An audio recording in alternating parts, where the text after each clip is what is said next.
On behalf of the Center and our co-host for tonight, the Social Enterprise Program, I thank you for joining us. And again, apologize for the delay, but I hope it's going to be very worth it to hear our speaker tonight, Robert H. Frank, who is the Henrietta Johnson Lewis Professor of Management at Cornell's Johnson School of Management.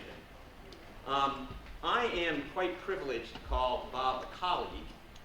He and I co-direct a symposium on business ethics down at NYU. And I'm also happy to call Bob a friend as well. But since we originally met each other because we had a shared interest in the role that social comparisons play in economic decision-making, I will have to admit to a certain ambivalence about our relationship. Psychologists have long known that when individuals engage in what is called upward comparison, comparing themselves with somebody who is better at something, they get more motivated. And I must say, I find a lot of inspiration in Bob's copious intellectual output. I checked on Amazon today, and he has 8 books available on Amazon, including an economics textbook that is co-authored with an obscure academic named Ben Bernanke or something. And also my favorite among his books, a book written in the 80s called Passions Within Reason, which is certainly on my list of the 10 books that have been most influential in my intellectual development. So I encourage any of you who have not read that book to go ahead and get it. In addition to publishing all of these books, he is an extremely well-published researcher. I'm not even going to bother trying to enumerate all of his many publications. I will simply note the title of by far my favorite paper of his, a paper written in 1993 with Tom Gilovich and Dennis Regan entitled, "Does Studying Economics Inhibit Cooperation?" And as if that weren't enough, Bob is also a regular journalist, writing a regular column for the Sunday New York Times business section. So that's pretty impressive. Of course, the flip side of social comparison is we know that when you engage in upward social comparison, you get more depressed. And when I first met Bob, I consoled myself with the thought that, well, he's been at this a lot longer than I have. And as you now can see, he has a few more gray hairs than I do. But unfortunately, now that I've known him for some years, I've realized that the gap in our productivity is only widening as time goes on. So a brief anecdote. In May, I asked Bob, so what are you going to do this summer? And Bob said, oh, I have an idea for my next book, and I'm going to start working on that. We had lunch in August, and I asked Bob, so how's the book going? And he said, it's done. So depressing for me, but good for you, because that was the initial conversation led me to think that this would be a very interesting topic, given the very provocative and still preliminary title of this book, The Libertarian Welfare State. And I ask you to join me in welcoming Bob Frank.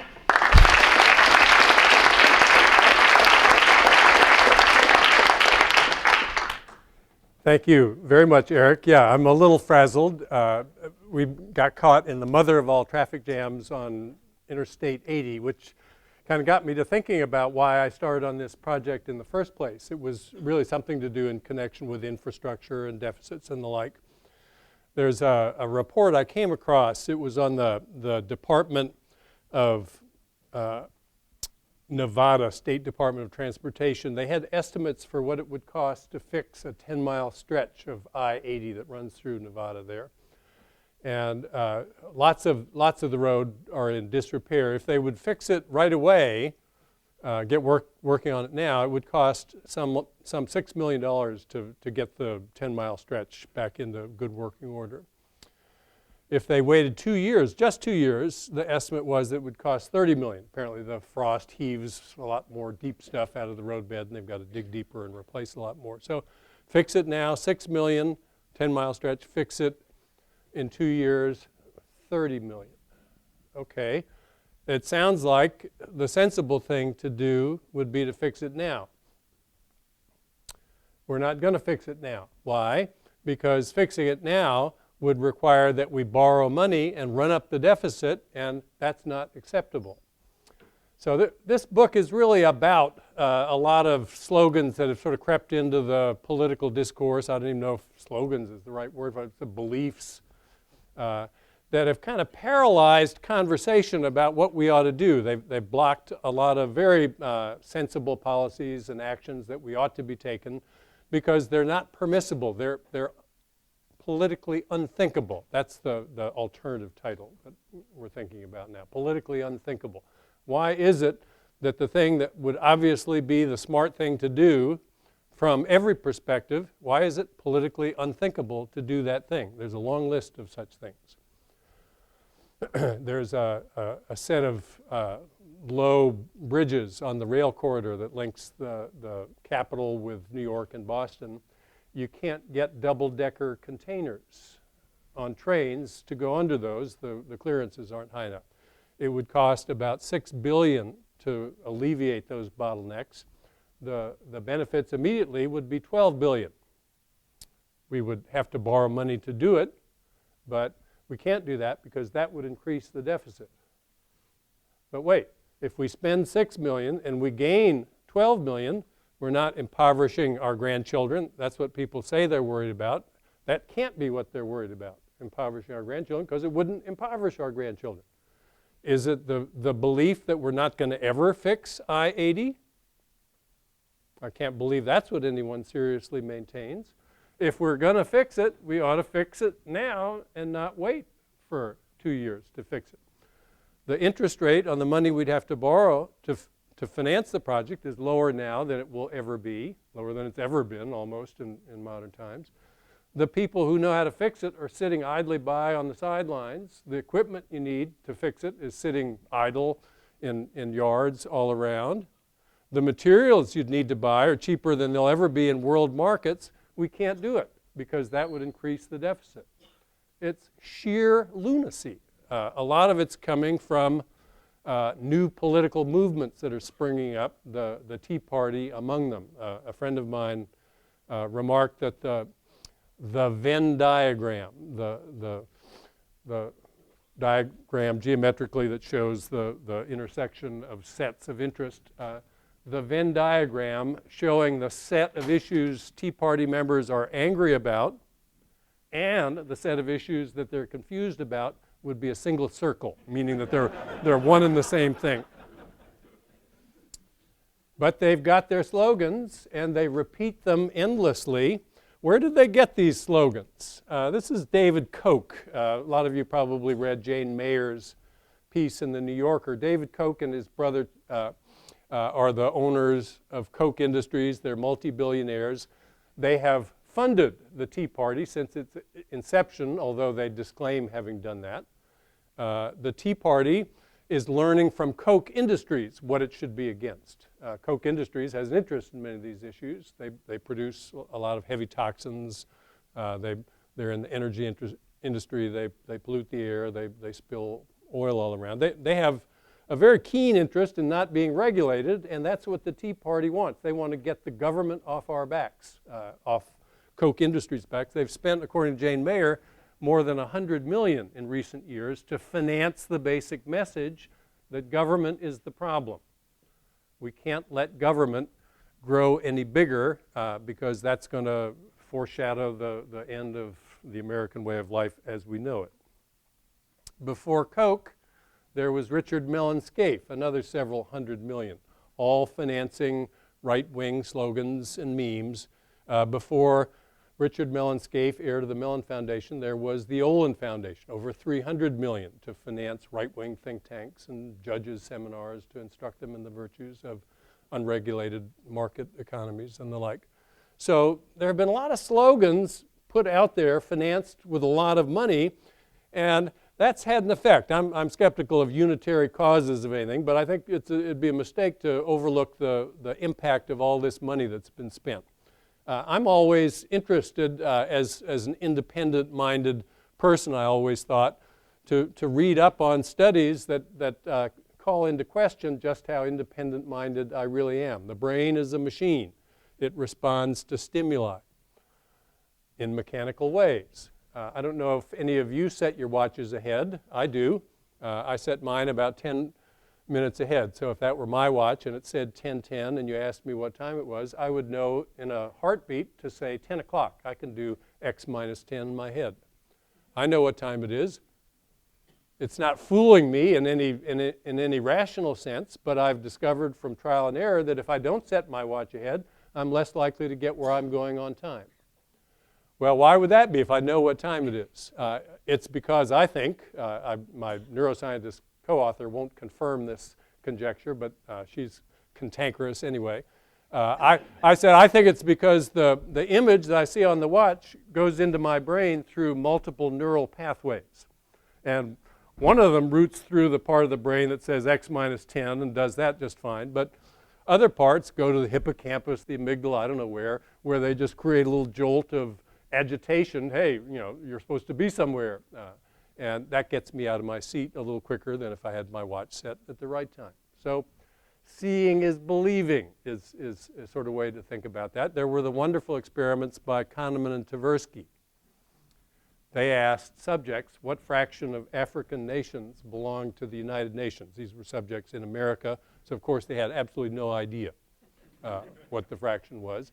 Before they asked them, they had them do several other preliminary activities, one of which was to spin a random number wheel, at least an ostensibly random number wheel. It was programmed, in this case, to stop on one of two numbers. For the first group, it was programmed to stop on the number 10, and for the second group, it was programmed to stop on the number 65. It was supposed to be a random number wheel that would stop somewhere between 0 and 100. So then a couple of steps later in the process, they were asked, what's the fraction of African nations that belong to the UN? The group who had seen it stop on 10 said 25%. The group that had seen it stop on 65 said 45% on the average. Huge difference in the average responses. If you asked any of the people involved in that experiment, what's the link between the number you saw on the wheel and the correct answer to the question, they'd look at you like you were completely bonkers. How could anybody think there would be a link between those two things? They didn't think there was a link, but they saw the number and it affected them. So if you keep hearing government's evil, taxation is theft, social engineering is wrong in every instance, you're going to end up being pushed to that side of the belief scale. I think that's a big part of where the beliefs that are governing these policy decisions I started talking about come from. What I'm doing in this project is to examine the libertarian position, such as it is, in its own terms. I'm going to grant their every assumption. People are rational. They're well-informed. They participate in free-functioning, easy entry, easy exit competitive markets. There are no other impediments of the usual sort that critics of markets cite. So I'm going to grant all those assumptions. I'm going to introduce one other assumption that I don't think any sane person would want to debate against in front of an informed audience, and that's that in certain domains of life, life is graded on the curve to different extents. If you're a tennis player, what matters is not how well you play, it's how well you play relative to the others who are on the tour when you're on the tour. If you don't believe that, ask Andy Roddick if that's true or not. It was his misfortune to be on the tour when Roger Federer was going through his whole prime stretch. He might have been a great champion except for that, but he never got to be. So I examined the libertarian position from a very sympathetic point of view in the sense that I think of myself temperamentally as a libertarian. My libertarian friends always scoff when they hear me say that. How could somebody who favors redistribution and regulation to the extent I do think of himself as a libertarian bunk? No, the reason I think of myself as one is that I share that deep personality trait that I think all libertarians share, which is that I don't like anybody to tell me what to do. That's why I chose to become an academic. I'm guessing that's why a lot of you chose to be academics if you're an academic. A friend of mine said being a professor is the best job in the world. I'm the boss of no one, and no one's the boss of me. That's kind of the way it always felt to me. The dean has to ask me to teach in the Palisades program. You can't tell me to go up there and do it.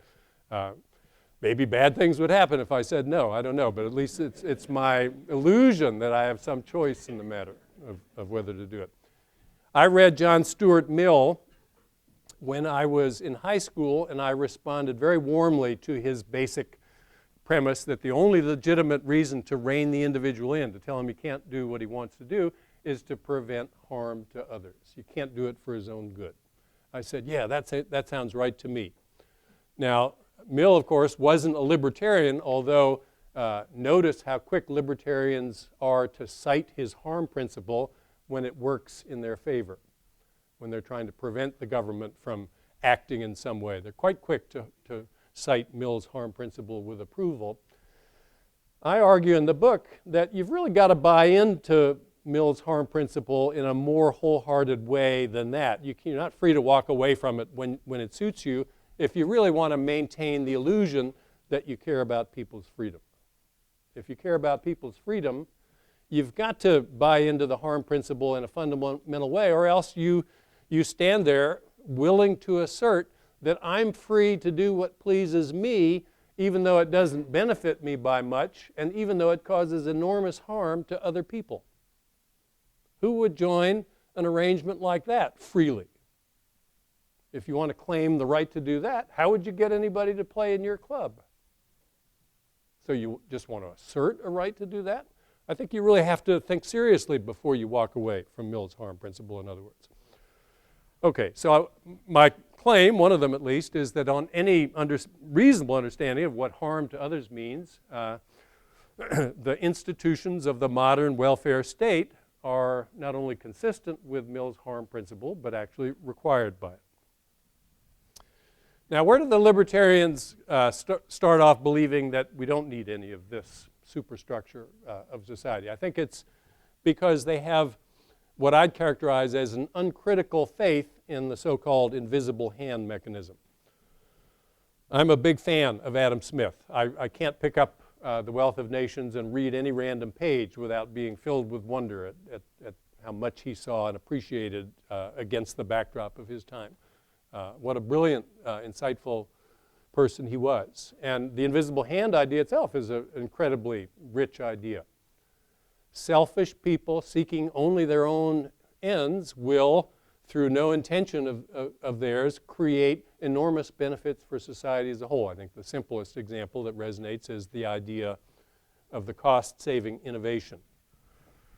You come up with a cheaper way to produce the product, not because you want to help consumers lead richer lives, but because you want to steal market share from rival firms.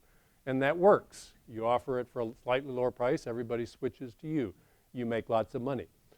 What I think no one before Smith had seen clearly and explained clearly was the dynamic that's set off by that first move, which is, of course, that others, seeing their market shares dwindle, are quick to react by copying the innovations or inventing around the innovations so that they too can match the lower price.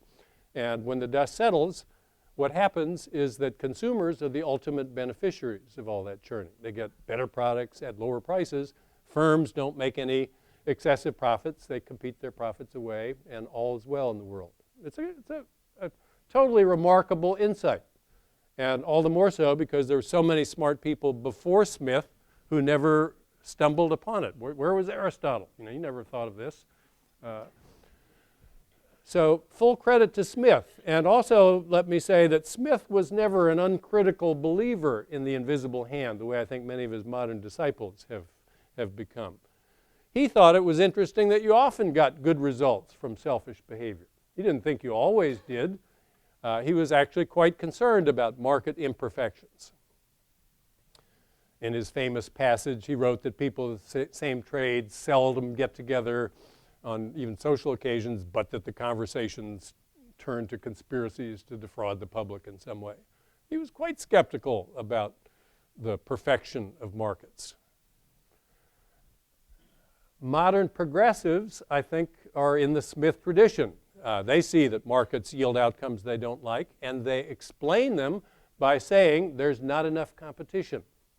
If only there weren't such restraints on competition, if only the cartels didn't have so much power, if only the insiders didn't have special access. I think that's a fundamental misperception of the nature of the problem with markets. In any case, markets are dramatically more competitive now than they were in Smith's day, indeed more than they were 30 years ago, 10 years ago. The information revolution, the communications revolution, all that means that an entrepreneur anywhere in the world can get wind of an opportunity anywhere else in the world and respond to it quicker than ever before. Find the best suppliers can find the buyers who care most about what they offer, and they can hook up now in a way that would have never been possible to do in the past. Try to keep somebody who has a better, cheaper product on offer from finding a buyer, and you'll just imagine the kind of difficulties you'd run into. What force could you deploy that would keep the buyer who wanted to buy from that seller from finding the seller? So I think 100 years from now, if we do a survey, we'll find very different results when we ask this question than we would find today. And here's the question. Who's the father of modern economics? Let's ask that question to professional economists 100 years from now. If we asked it today, 99.9% of them would say Adam Smith. That's the consensus view.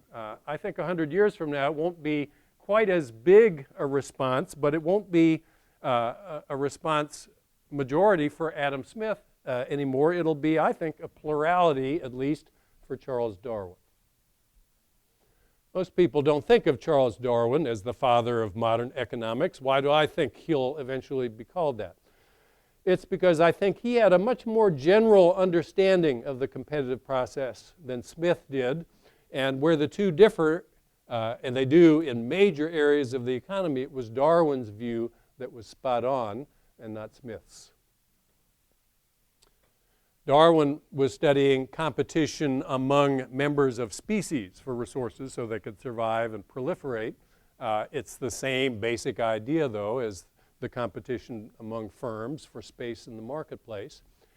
And it was Darwin's central insight. I think it was his central insight. Other biologists might have a different focus and not think this so important, but certainly for the range of problems I've been interested in my whole career, this is by far Darwin's most central insight, and it's that evolution natural selection favors traits, behaviors, the things it selects for, not according to what their effects are on the species, but rather how they affect the fate of the individuals that bear them. There are lots of traits and behaviors that are selected that are good for the individual and for the species. Think about the speed of the gazelle. If a mutation makes an individual gazelle faster, it's more likely to escape predation from a cheetah, also very fast. Not all creatures are fast. Tapeworms are slow. It depends on the environment you evolve in, whether it's beneficial to be fast, but where it is beneficial to be fast, the individual mutation who's a little faster than the others gains an edge, but then that mutation gets passed on to offspring and it spreads through the population. And as far as I can tell, there's no reason why it would be disadvantageous for gazelles as a species to be slower. It's good for them to be faster too. The species as a whole will prosper better. Other traits, though, don't have that property. In particular, traits that were selected for their ability to confer advantage in the battles among individuals against members of their own species for important resources. Those traits tend to be clearly, importantly advantageous for the individuals that bear them, but not so good for the species as a whole. Think about the big antlers on the bull elk. In the surviving examples, they're about 4 feet across. They weigh about 40 pounds. They're magnificent to look at. Hunters are proud to put them on their walls of their dens. And they serve an important function, which is as weaponry in the battle between stags for access to females. Darwin's explanation was that that's why these appendages evolved. The elk are a polygynous species. That means males take more than one mate if they can. You have to stress the qualifier because if some take more than one mate, that means others aren't going to get any mates at all. And that's the ultimate loser slot in the Darwinian scheme of things. So a mutation that codes for larger antlers, that bull wins a few more of his fights than the others. It spreads to the surviving offspring of that bull because he gains access to the herd of females that go to the winner of the fights among the males. So what's the problem here? The problem is that big antlers are a horrible handicap for elk in their efforts to escape from predators. So imagine that you're a bull elk chased into the woods by a pack of wolves, and you've got these 4-foot wide, 40-pound appendages attached to your head. It's a very bad state of affairs. You're going to be quickly surrounded and eaten. Well, why doesn't evolution favor a mutant bull with small antlers who could get away from the wolves? There are such bulls, and they are more likely to get away from the wolves. They live to be older age before they die, on average, too. So why haven't they proliferated? Because they never occupied this position, and so they don't pass copies of their small antler genes down into the next generation. This is just a standard social dilemma. It's a military arms race, almost exactly analogous to that. For the individual, it's very good to have bigger antlers. For the species, not so good. And if you look at competition in markets, that's the rule rather than the exception. Almost every trait and behavior is designed for the implicit or explicit purpose to gain advantage to rivals. Now, there are invisible hand benefits from this process. Absolutely. That's all part of the process that costs get bid down and profits get bid away. So it's not an unmitigated disaster. On the contrary, countries that have tried to organize their systems without markets have fared disastrously in the end. So markets do many, many good things, obviously.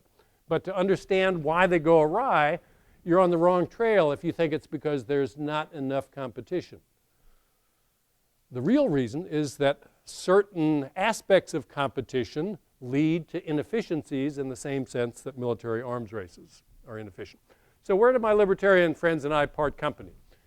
Everybody agrees that the state has a role to play in regulating certain kinds of harm. Direct harm, there's no disagreement. So somebody wants to hit you in the arm with a stick, you can complain to the police, and the police will take action against the violator. He has no right to complain if they haul him off and throw him in jail. He violated the law that everyone agrees should be enforced. It's not a sufficient response for him to say, I derive great pleasure from hitting that person in the arm with a stick. I should have been allowed to do it. No, you're not allowed to do that. You steal my bike, again, I can call the police and you can't complain. You have no recourse if they take action against you. So we're all on the same page with respect to these kinds of harm. The other kinds of harm are more like the Darwinian indirect harm that's imposed when a competitor gains an advantage against one of his own. So think about the sprinter who's invested 10 years of her life to compete for a gold medal in the 100 meters in the Olympics. She's forsaken other lucrative employment opportunities, trained long and hard, hired coaches, eaten special diets. Now, one of her rivals consumes an undetectable drug, an anabolic steroid, that makes her 0.03 of a second faster, which is roughly the effect on the margins in the 100 meters. Has that rival harmed me? I think on any coherent conception of the term harm, the answer's got to be yes to that. She's given me a very unsavory choice. I can either not take steroids myself, in which case I'm never going to have any shot at landing on the medal stand, that whole investment of 10 years in time and effort and money down the toilet, or I can take steroids and re-level the competitive playing field, in which case I'll put myself at risk of grievous health consequences down the road. We don't know for sure what they are, but that there are some has been fairly convincingly documented. So if I go left, there's harm. If I go right, there's harm. How is it that there's no harm here? Just because it's indirect and maybe hard to measure? Lots of direct harm is hard to measure. How do you measure how much harm is done to you when you're hit by a stick? I think less harm would be done to me if I were the sprinter in the example, if somebody said, here's your choice. I can hit you on the arm with a stick, or I can give your rival anabolic steroids. Which would you rather? I'd pick the stick.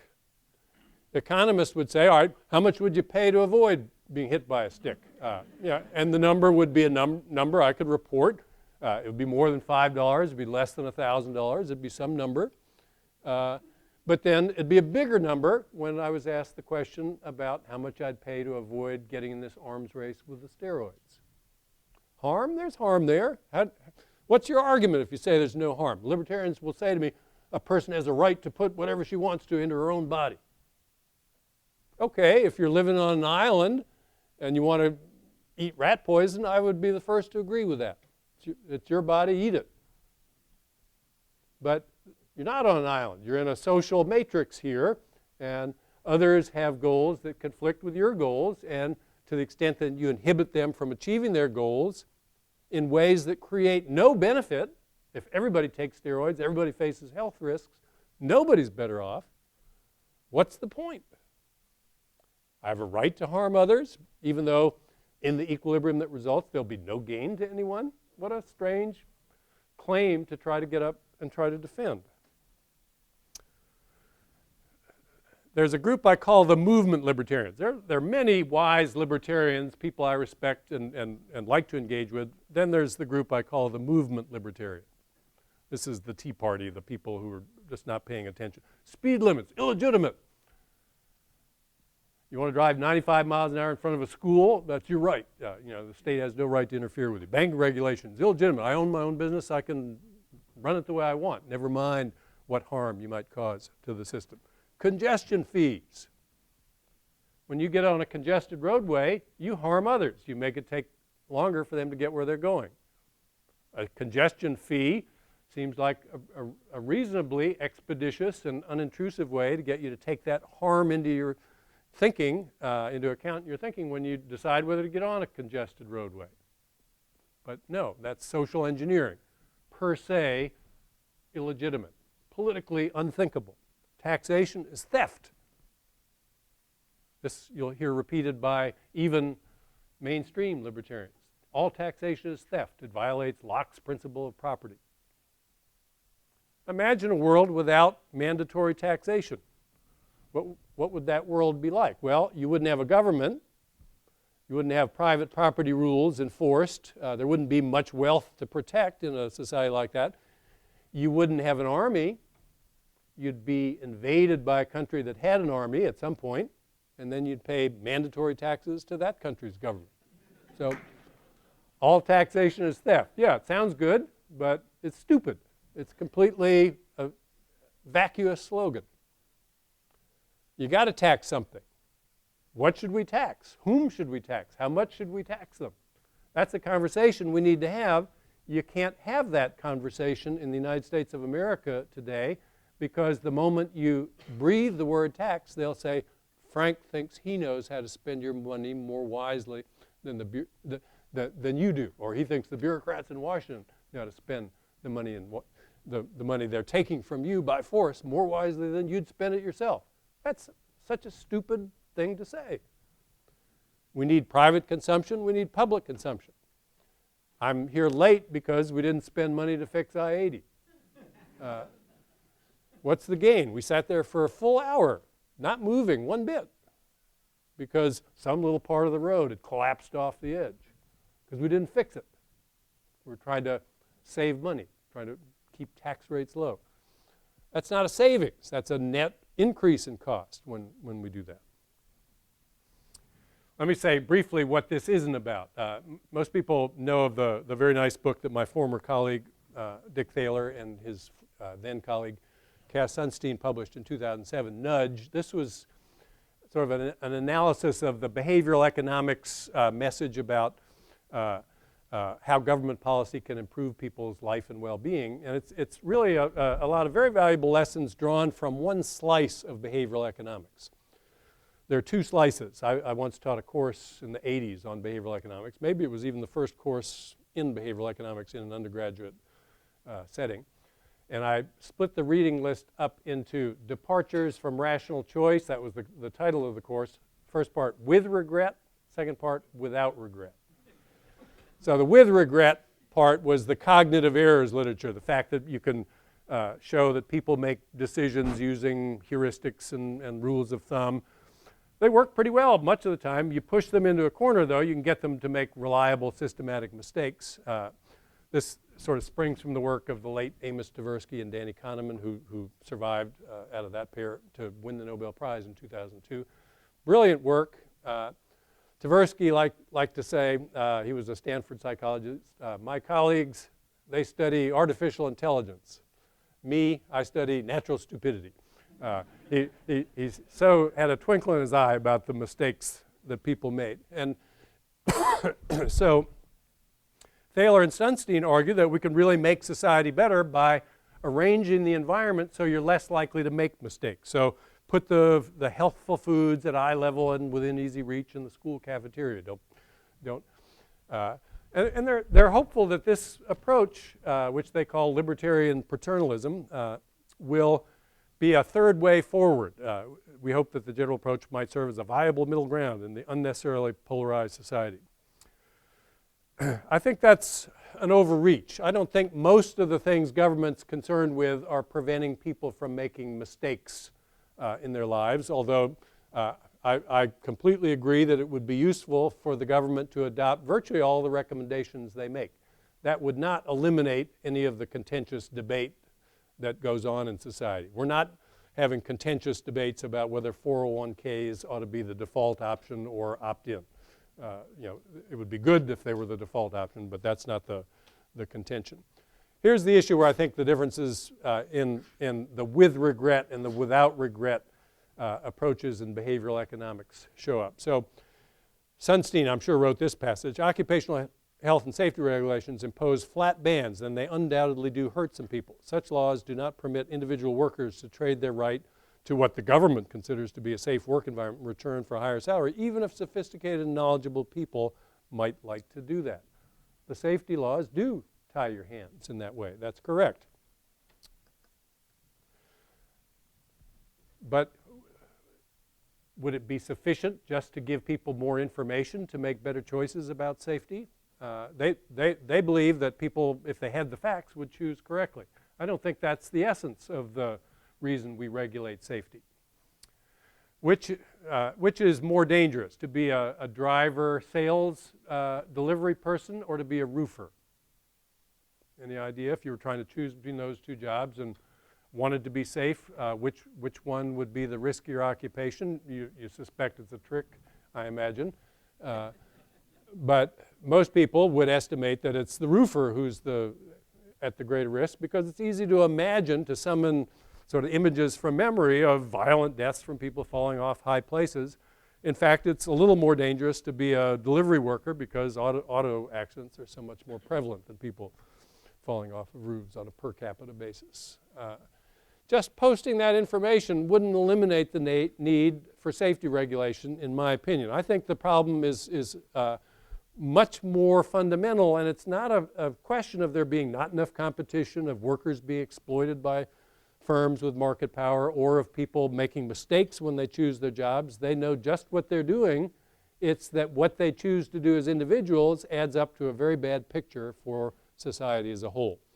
Here's the central metaphor that's sort of going to govern much of what I'll talk about in the last part of my talk. This is an example due to one of my intellectual heroes, Tom Schelling. He asked, why do hockey players, when they're left to their own devices, skate without helmets in every single instance? But then when they're given an opportunity to vote on the matter, they vote for a rule requiring them to wear helmets. If helmets are so great, he wants to know, why don't they just wear a helmet? Why do you need a rule? And his explanation is simple but persuasive. It's that if you take your helmet off, you get a slight edge. You can see better, you can hear better, maybe you can intimidate your opponents more readily. You're tough enough to skate without one. So the athlete says, all right, some chance of an injury, maybe not. In any case, not right now. In the future, an immediate competitive edge. If you don't think the second trumps the first, you don't know athletes. The second trumps the first, but not by a little margin, but by a big one. So they all take their helmets off. And the equilibrium is everybody skating without a helmet. And it doesn't take very long before they realized that, hey, no one's got a competitive edge in this situation. And they realized that it would be better for everybody to skate with a helmet, but it's not enough to post a note in the locker room saying, caution, skating without a helmet is dangerous. That's not going to solve their problem. They need something with a little more teeth to it. They need a rule that says, well, you want to play in this league, you can't play without a helmet. That's what they need. It's a collective action problem. It's a very simple problem. We know how to solve these kinds of problems. And my claim is that these kinds of collective action problems are not only common in the market system, they pervade the market system. Here's a couple of thought experiments I'll ask you to consider. You're going to go to one of these worlds and stay there forever. Don't imagine that you'll pick one and then change it so it suits you better. It's going to be like it's described if you go there. So world A, you live in a neighborhood with pretty big houses. Others in that world live in neighborhoods with even bigger houses than yours. World B, you live in a neighborhood with smaller houses than the ones you'd live in world A, but those houses in relative terms are big. They're bigger than the houses in other neighborhoods. Which world would you pick? The standard economic model, the one that informs policy analysis in every textbook, says that world A is a no-brainer choice. It's the uniquely correct choice because utility depends on absolute consumption. Most people don't think of it as an easy choice. They ponder, what would I do if I were confronting this? And in the end, most people pick world B. It's okay if you pick world A. You don't have, there's not a right answer here. Just which would you pick? Most people pick world B, and I don't think it's unintelligible that they might pick world B. That's a pretty big house, 3,000 square feet. You're not going to be bumping into the walls every time you move, and you'll probably be pretty happy with that house. You won't be thinking, oh, if only this or if only that, if only we had room for a ping pong table. You won't be thinking that because no one else has room for a ping pong table. It's not the norm to have a ping pong table when people come over. But you might wish you had a ping pong table in the other world. Or maybe your kids will go to a crummy school if you live in world A, and they'll go to a pretty good school if you live in world B. There are all sorts of reasons you might pick. All right, so most people, in this case, pick relative advantage over absolute advantage. Here's another thought experiment. It has exactly the same structure as the first one. So you can, this is a job safety example. I'm going to stick with that going through. You can take a 2 in 100,000 chance of dying in world A. Everyone else has a 1 in 100,000 chance of dying. So you got a pretty risky job in relative terms. Or you can go to world B where you'll have a relatively safe job, but one that's twice as risky. Which would you pick? I've never seen anyone pick world B in this example. Never once. Is it that you wouldn't notice that you had a relatively unsafe job in world A? I don't think that can be it. You'd notice. You'd say, well, how come my job's so much more dangerous? But the fact is you wouldn't be willing to double your risk of dying to get over that fact. So if you take the modal response patterns in these two thought experiments as an example, they define what I'll call positional goods and non-positional goods. Housing in the first one was a positional good. Why? Because its valuation was pretty sensitive to the context in which the house sat. Safety depends on context too, but much less so than in the case of housing. So if that's true, we get automatically a conflict between individual and group. Think of the military arms race. If you like analogies, bombs are to toasters as positional goods are to non-positional goods. I'm using toasters as a stand-in for consumption goods generally. That's the dilemma in a military arms race. You want to be secure against aggression, but you also want to have good roads and hospitals and schools and decent food to eat and so on. So every time you build more bombs, you have less available to build other goods. So everybody takes it as a matter too obvious to discuss that we have a tendency to get into military arms races that are wasteful. Why? You build more bombs, they build more bombs, so you build more, they build more. The balance of terror isn't altered by everybody building more bombs. If anything, you're more at risk when everybody does that. But in the meantime, you've shortchanged those other things you care about.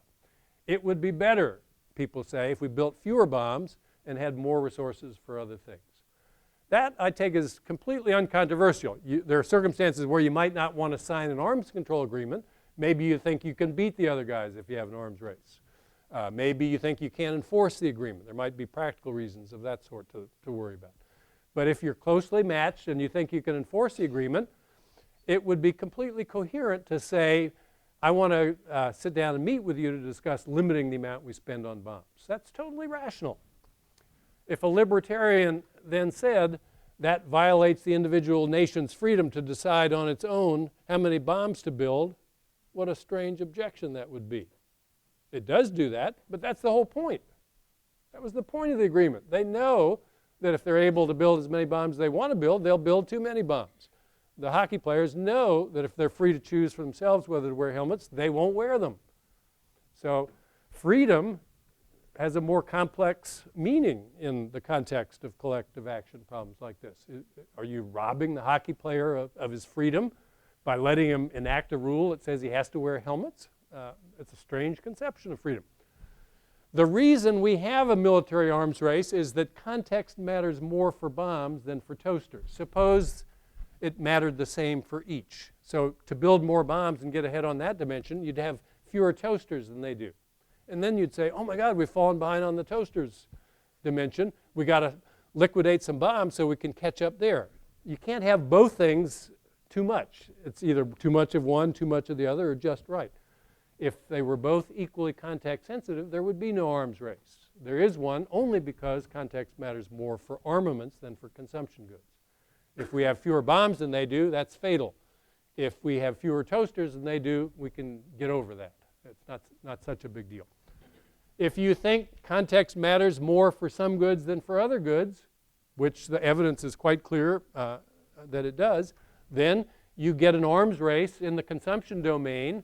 Too much money spent on positional goods. The money's financed by money taken away from non-positional goods. So in the housing and safety example, people take riskier jobs to earn more money, thinking it'll be advantageous to have a bigger house. But then when they all do that, they succeed only in raising the bar that defines how big a house they feel they need. And in the meantime, they're all exposed to greater risk of death and injury on the job. That's the collective action problem. Okay, here it is in the form of a thought experiment. This is your choice for many families. You're the median earner. Take a risky job, and then you can get your kids into the median school. Does anybody not know that the good schools are in the more expensive neighborhoods? That's true in every society. If only because of peer effects, not school budget effects necessarily. So you can take a risky job and get your kid into an average quality school, or take the safe job you really want to take, and then in that case your kid goes to the school with the metal detectors out front and the other kids who score in the 20th percentile in reading and math. That's a tough choice, and most people take the risky job rather than fall behind. But when everybody does that, it's as if all stood to see better. No one sees any better than before.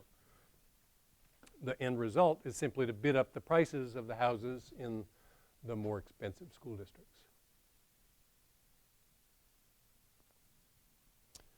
Okay, and it's gotten more expensive to meet the standard. So in 1974, you could send your kid to an average quality school by buying the median new house, which had 1,560 square feet at the time.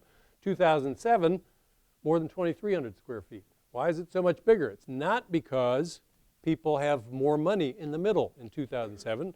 The hourly wage rate in real terms is actually lower in 2007. It's because people at the top were spending more. That shifted the frame of reference for people just below the top. They built bigger, and so on all the way down the ladder. So you want to send your kid to a bad school? You can.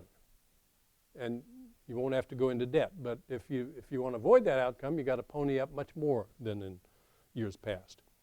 So here's a positional arms control agreement I'm going to throw out as a proposal to solve this particular positional arms race. Here I'm going to take inspiration from Ronald Coase, who won the Nobel Prize in economics in 1991, none too soon. He was already 81. He'll celebrate his 100th birthday this year. I did a column about his work early in the year, and I mentioned as a throwaway line at the end that he would turn 100 later this year. My editor said, he's still alive? I said, yeah. He said, well, you got to talk to him. So I tracked him down and talked to him. I was thrilled. He's been a big hero of mine for my whole career, and he's still quite lucid.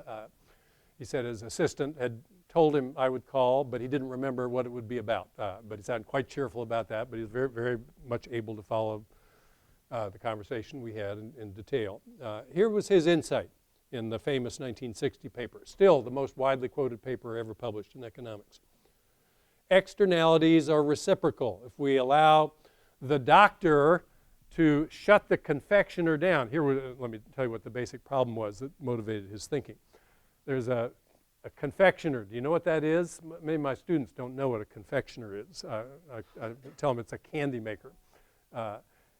The confectioner was operating without any problem for 8 years in his location. Then a doctor builds an examining room right up against one of the rooms where the machinery is and complains that now he can't hear to do his examinations in the room. And he wants the court to tell the candy maker that he's got to shut down. And the court issues an injunction. Coase says, even though that's the way it's been conventional to think about it, the noise from the machine harmed the doctor, the candy maker's the perpetrator, the doctor's the victim. Coase's point was that no, this is begging the question of who's at fault. There's a shared problem here. Their two activities are incompatible with one another. And their shared interest, he reasoned, was to solve this problem in the cheapest possible way. And that requires asking who can solve it at the lowest cost, the doctor or the confectioner. Maybe the confectioner can put soundproofing on the equipment at a very low cost. Then that would be the right way to solve it. But maybe the doctor could just move to a different location to have his examining room at a much lower cost than it would be to soundproof the equipment. That would be the right way to do it. The right wing fell in love with Coase when this article was first published because he said if they were free to talk to one another, they would work out an efficient solution no matter whether the law made the confectioner liable for noise damages or not. They would agree amongst themselves that whoever could solve the problem most cheaply would be the one to implement the solution, and then they would transfer payments back and forth as needed to make it in the interest of the party to do that. The right wing loved this because they thought Coase meant, well, that means the government doesn't need to get involved with regulating pollution or other externalities. People can just work it out. No, that wasn't Coase's message at all. If you read his work more broadly, his very first and still very widely cited paper was published when he was in his 20s. He got a fellowship to come to the U.S. from England to study large U.S. corporations, and his question he was trying to answer was, why are there corporations in the first place? Why don't we do everything in the spot market? Why don't we hire a miner to dig the ore, a smelter to melt it down, another guy to make the fender, and somebody else to get the rubber off the rubber tree, blah, blah, blah, and then buy a car that way by independently transacting with all the people involved. Because it would be an unbelievable pain to do it that way. It's just cheaper to have somebody organize that all for you and give orders to expedite the process. Economizing on transaction costs was the whole sort of bedrock of his work. And in this paper too, he said, in the Dr. Confectioner paper too, he said that in general, it's not practical for people to talk to one another about how to resolve these problems. And in that case, the law should try to mimic as closely as possible the agreements people would have reached on their own if they could have negotiated with one another. That sounds to my ear like a proposition you couldn't possibly disavow if you wanted to claim to be a decent libertarian. So there's harm to others. They can't negotiate it on their own. What should we do? We ought to write the law in such a way to call forth the action that people would have agreed to do on their own if it would have been practical for them to negotiate this with one another. And if you do that, that gives us a way to think about this positional arms control agreement that I've proposed.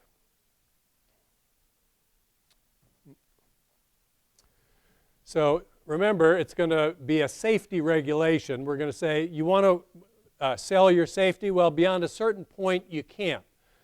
We're going to enact a safety regulation that says you can absorb this much radiation when you go clean up the radiation spill, but no more than that. When the badge reaches a certain level, you got to come out.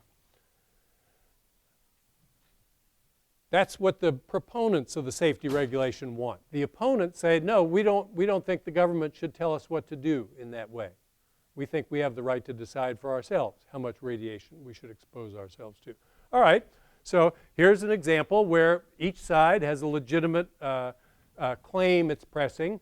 The people don't want to expose themselves to radiation, and you can't just say, well, don't do it, because they can respond to that. Well, if I don't do it and others do, then I won't be able to send my kids to a decent school. So I feel I've got to do it unless we all don't do it. The others say, well, I don't want the government telling me what to do. That's why I don't want it. So who's going to suffer the greater harm here if he doesn't get his way? The proponent of the agreement or the opponent of it? It's hard to see how the opponent of this agreement is going to suffer at all. If the agreement's passed, well, you know, John Galt, he's a mover, he's a player. He's not even subject to social safety regulation. He's so productive that he's in a job where the standards far exceed those required by safety regulation. So for one thing, that's not even likely to be an issue, but if it were an issue and he were forced to buy more safety than he wanted, so would everybody else be. He and others would build smaller houses than they would have, and that would set the bar a little lower for how big a house people would be expected to have to meet certain requirements of functioning in society. So no great injury there, some injury, but no great injury. The other side suffers what could be a life-ending injury if forced to accept risks beyond the level they found prudent. So I think on the quotient standard, you got to go with the proponent of safety regulation in this instance. I'd be interested to hear counter-arguments to that claim. Does that mean the government can just enact any old safety regulation and assume things will be better? No. No, you should read some of the OSHA regulations. I'm willing to bet many of them have made matters worse. They're so complex and difficult to make sense of. You've got to look at the actual alternative you propose to the unregulated state. But taxing injuries, there are lots of things we could do that would produce greater safety that wouldn't be excessively bureaucratic. Okay. Couple of quick last points. Is redistributive taxation legitimate? This is one of the cardinal issues for the Tea Party and the Libertarians. No is the answer, but it's interesting if you follow that through. If you just adopt a prohibition against taxing the rich and transferring money to the poor, what are the consequences of that for the rich? I'll just describe one brief example. In LA, when they were setting up the air quality control laws, a decision was made to exempt older vehicles from them. Why did they do that? It was because mostly poor drivers drive older vehicles, and it was felt that it would be unjustifiably burdensome for poor drivers to have to comply with the expensive pollution control equipment. Okay. Next step. To meet the air quality targets, they had to enact much more stringent standards for new vehicles. And there's the rub. The older vehicles, if we forced them to comply, they're the source of about 85% of the smog in the LA basin, for example. We could have gotten a pound of NOx out of the air for about $10. By reducing NOx, by making the standards more stringent for new vehicles, where all the low-hanging fruit had already been picked in that regulatory arena, it cost $900 to get that same pound of NOx out of the air. So it would have been better to say, we're going to force all vehicles to comply, tax the owners of new vehicles, or tax the people with high incomes, and use the proceeds of that tax to fund a voucher to poor motorists who had an old smog-belching vehicle, a voucher sufficient to enable them to buy a 5-year-old Toyota Corolla or Honda Civic that would comply with the pollution control laws. The tax would have been less than what the rich paid in additional costs for the more stringent pollution control equipment required without the tax. The poor would have been happier because they'd be driving a 5-year-old Honda Civic rather than an old beater. and who would lose? Only the people who on principle say that it's morally impermissible to tax the rich and give that money to the poor. That's an isolated example. The book is really about that issue in much more detail. But let me quit there. I know I didn't get off to a prompt start. I apologize for that, but I'll stay as long as you want to take questions or as long as we have the space. And thank you for coming out. I know in New York, one of my favorite economic naturalist examples, I have students do this series of short papers. And the question is, they pose an interesting question, try to use economics to suggest an answer to it. One student asked, why are people in Manhattan so rude and impatient while people in Topeka are so kind and courteous? You could quarrel with the premise. I think New Yorkers are way nicer than that makes them out to be. But most people seem to get the idea. And the student's answer was that in New York, there's the highest wage rate of any city, the richest menu of things to do. If you stop somebody on the street to ask a question, you're really cutting into a valuable chunk of time for that person. In Topeka, in contrast, maybe that's the most interesting thing that's happened all day long when you stop. That's right. Anyway, so thank you for giving up whatever valuable thing you gave up to come and hear me talk for an hour, and I welcome any questions you might want to pose.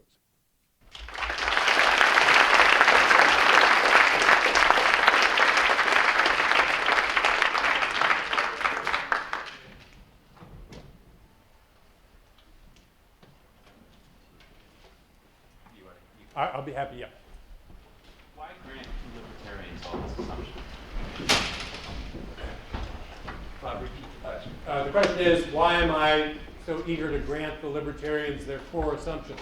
I think that's the way I lean. I've always been skeptical of people who think there's not enough competition in the marketplace. I think that's not the basic problem. People aren't perfectly well informed, but if there's something worth knowing, it leaks out pretty quickly. So I think those assumptions are not such a bad place to start when we're trying to think, how does the world work and what are the consequences of people, all the early world.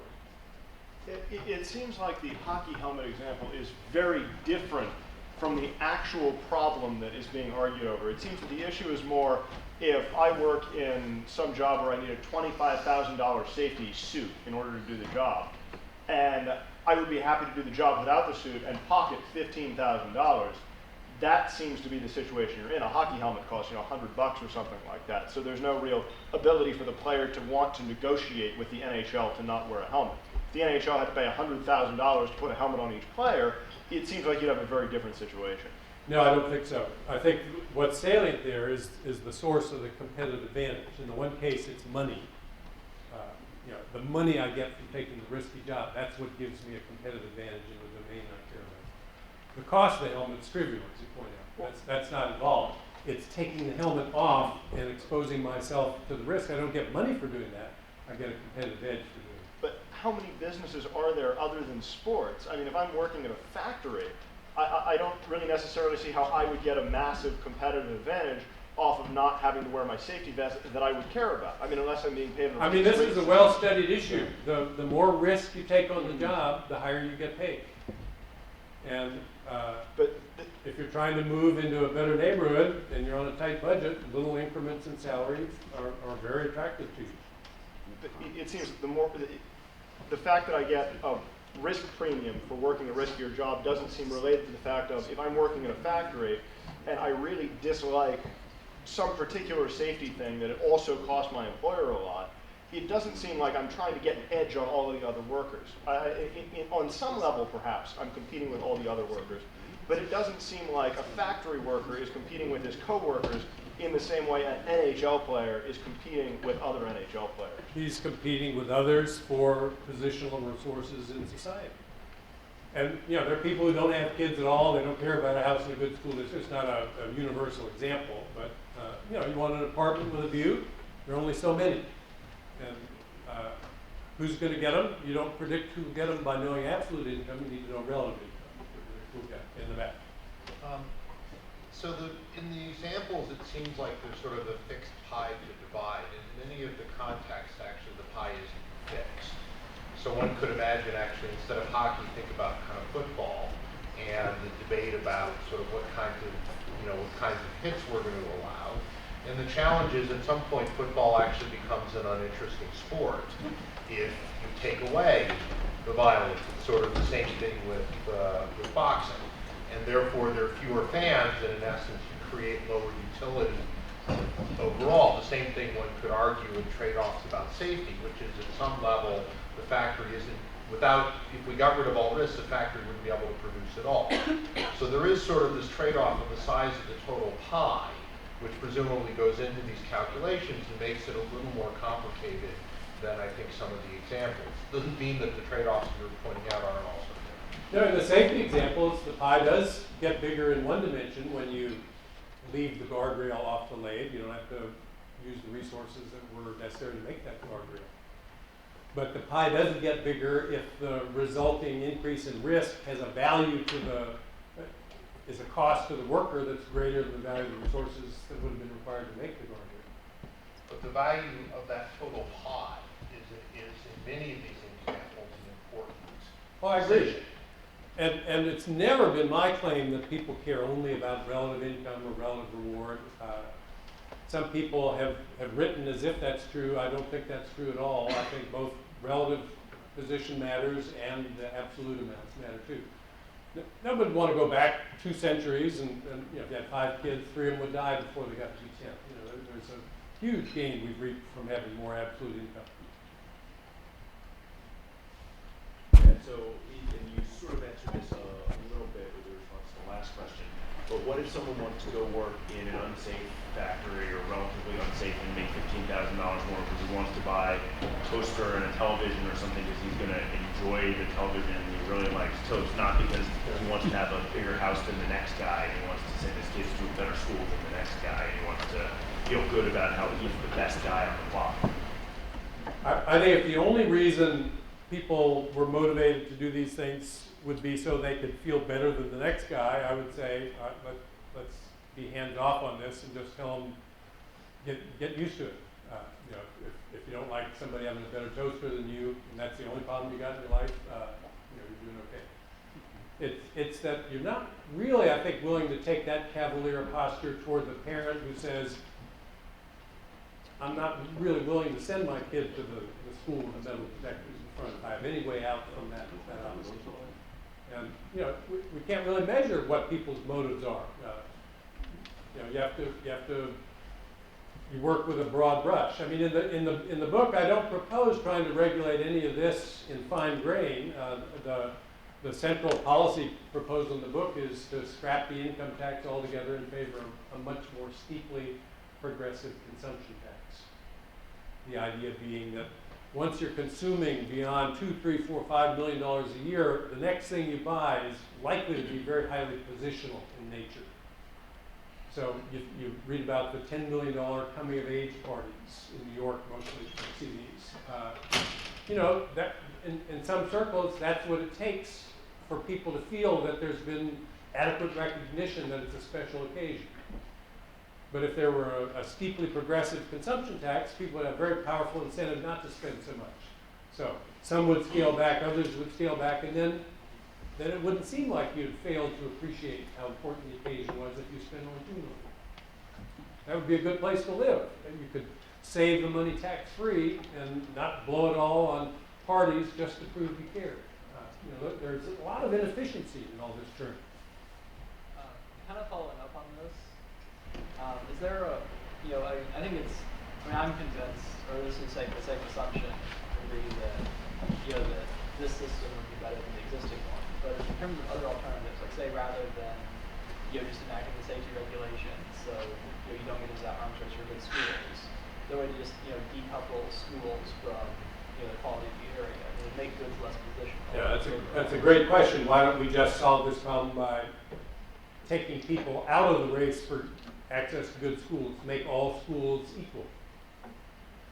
When you think about that, I think you begin to appreciate the kind of practical responses that would occur if we ever, you want to talk about politically unthinkable, that would be maybe a better example than the ones I'm talking about.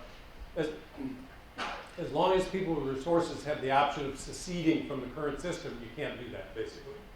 And you know, in Paris, the year we lived in Paris, my family and I, the school districts had exactly the same per pupil expenditure, rich area of town, poor area of town. But still, it was the schools in the 8th and the 16th that were the really good schools, because that's where the sons and daughters of the prosperous people went. That's where the good peer effects were. And it was more expensive to live there. If you wanted to send your kids to those schools, you had to bid for space in those districts. I guess my question about this, where I'm philosophically opposed to a lot of these arguments, is where do you draw the line? You know, if you assume that you know, for example, if the government prohibited people from being able to eat Twinkies, fewer people would get heart attacks. Society as a whole would be better off. But you know, clearly that's not a desirable outcome. Yeah, Greg Mankiw wrote a piece in the series I write in for the Times, posing that very question. You know, the sugar tax on sodas. He said, well, where do we end up if we go down that route? Will they start prescribing which library books we read and so on? Yeah, of course that's a worry, but think about it. Do you want to say we don't want to regulate anything anywhere? I think that's not a tenable position. If you're going to regulate somewhere, then you confront the problem of how far down the slope you go. We do that every time we regulate anything. And so at some point you need somebody to say, yeah, that's too far. We're not near that point yet, I don't think. We're right now, we're taxing job creation. The payroll tax is the biggest tax most people pay. That discourages firms from creating jobs.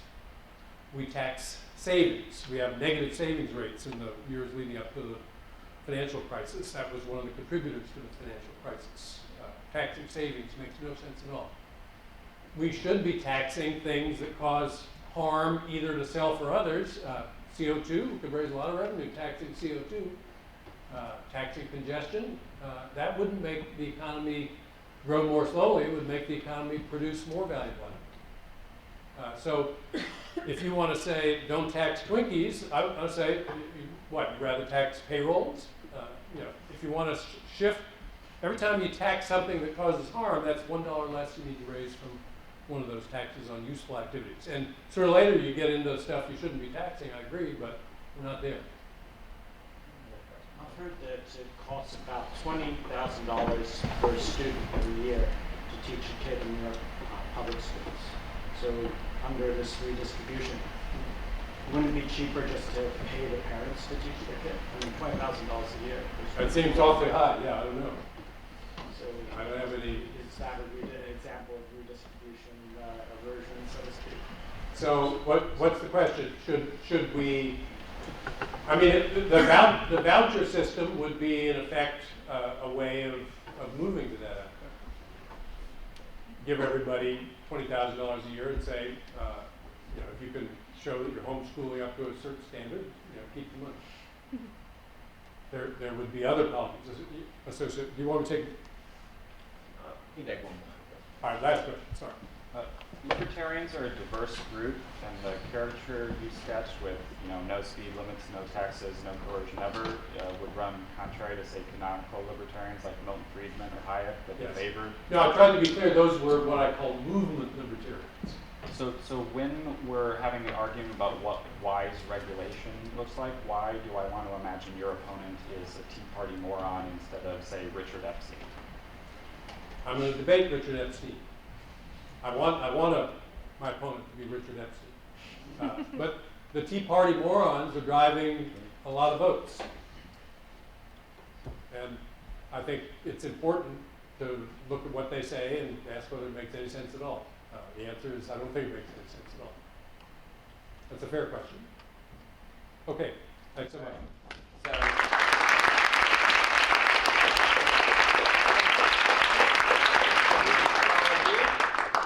For those of you who are interested, this is the last talk sponsored by the Center for Decision Sciences this semester. We will have more talks next semester. If you go to our website, Center for Decision Sciences via the Business School, you can sign up for a newsletter. Thank you very much for coming.